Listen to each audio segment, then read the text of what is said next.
Sir झुके बस उनकी शहादत पे, जो शहीद हुए हमारी हिफाजत पे। जी हाँ दोस्तों, ये दिन नहीं है खुशी मनाने का, ये दिन नहीं है पार्टी करने का, ये दिन है हमारे देश के सीआरपीएफ के जवान जो पुलवामा में शहीद हुए, उनको श्रद्धांजलि देने का, उन्हें नमन करने का।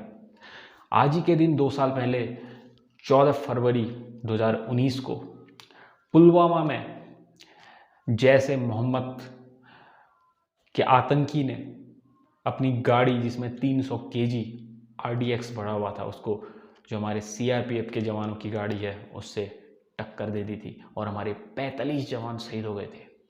जी हाँ, आज हम अपने घर पे महसूस कर रहे हैं तो वो सिर्फ और सिर्फ इन जवानों की वजह से। तो ये दिन नहीं है वैलेंटाइन बनाने का, ये दिन है उन जवानों को याद करने का, उनको श्रद्धांजलि देने का।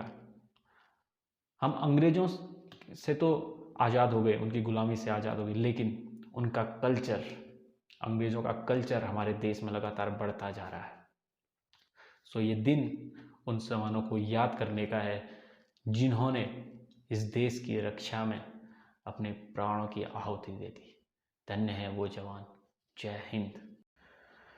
चलिए आज बात करते हैं पुलवामा अटैक की और कैसे हमारे वीर जवानों ने पुलवामा में हुए हमले का बदला लिया पाकिस्तान में घुसकर।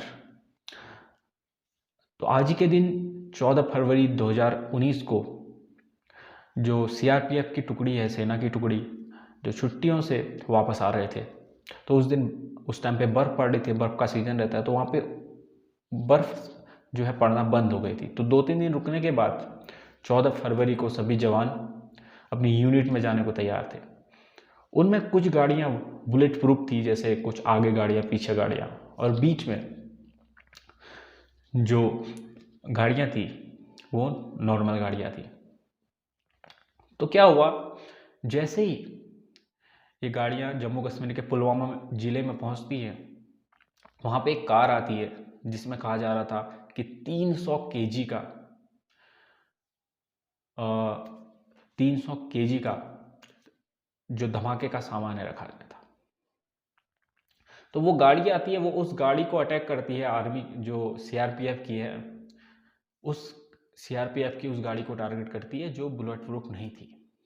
तो पहली बात तो ये कि इतना सारा धमाके का सामान, 300 केजी बारूद आखिर भारत में आया कहाँ से?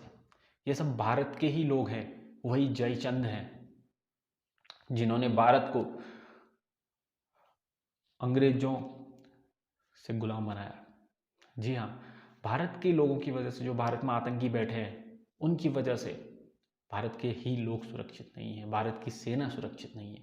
पहली बात ये कि 300 किलोग्राम बारूद आया कहाँ से। दूसरी बात ये कि उस बंदे को, उस ड्राइवर को किसने बताया कि जो ये गाड़ी है आपको इस पे हमला करना है, इस गाड़ियों का रूट कौन सा है, ये किसने बताया। और जो वो युवक था जो गाड़ी चला रहा था जिसमें बारूद रखा हुआ था, वो भी जम्मू कश्मीर के पुलवामा का ही था। तो बहुत दुख होता है ये जानकर कि हमारे देश के लोग ही हमारे देश की सेना पर, देश की जनता पर इस तरह से हमला करती है। तो इसकी जिम्मेदारी जो है वो जैश ए मोहम्मद ने ली और यहाँ पर उन्होंने लगभग हमारे 35 जवान शहीद हो गए। उसके बाद क्या हुआ? उसके बाद लगभग 13 दिन बाद भारत के पंजाब से एयरफोर्स की टुकड़ी उड़ती है, मिराज 12 फाइटर मिराज जेट उड़ते हैं और सीधे पाकिस्तान को जाते हैं। पाकिस्तान के बालाकोट में लगभग आधे घंटे तक वो बम गिराते रहते हैं और वहाँ पे 300 से ज़्यादा आतंकियों को ढेर कर देते हैं। उसके बाद पाकिस्तान को कोई भनक नहीं लगती और सभी मिराज सही सलामत वापस आने लग जाते हैं। जब पाकिस्तान को पता चलता है, आनन फानन में उसके कुछ जो फाइटर हैं वो पीछे आते हैं, उनको खदेड़ने के लिए जो हमारे अभिनंदन जी हैं, वो उनके पीछे जाते हैं और उनके भी जो है विमान दुर्घटनाग्रस्त हो जाता है और वो नीचे पाकिस्तान की ओर गिर जाते हैं।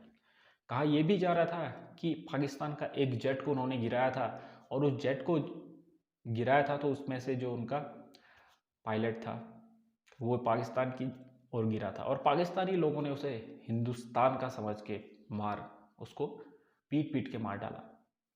तो फिर जो अभिनंदन जी, विंग कमांडेंट अभिनंदन जी पाकिस्तान में गिरते हैं तो वहाँ भी पाकिस्तान के जो लोग हैं वो उनको पत्थर मारने लगते हैं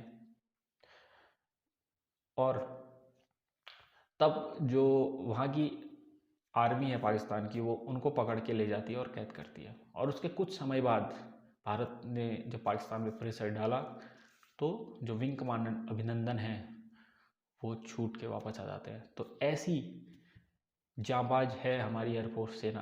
तो इसीलिए पाकिस्तान भी सामने से हमला करने की उसकी हिम्मत नहीं है, तो पीठ पीछे लोगों को बहकाता है, लोगों को बरगलाता है, आतंकी संगठन के साथ हाथ मिलाता है और भारत पे हमला करने की हमेशा साजिश रचता रहता है।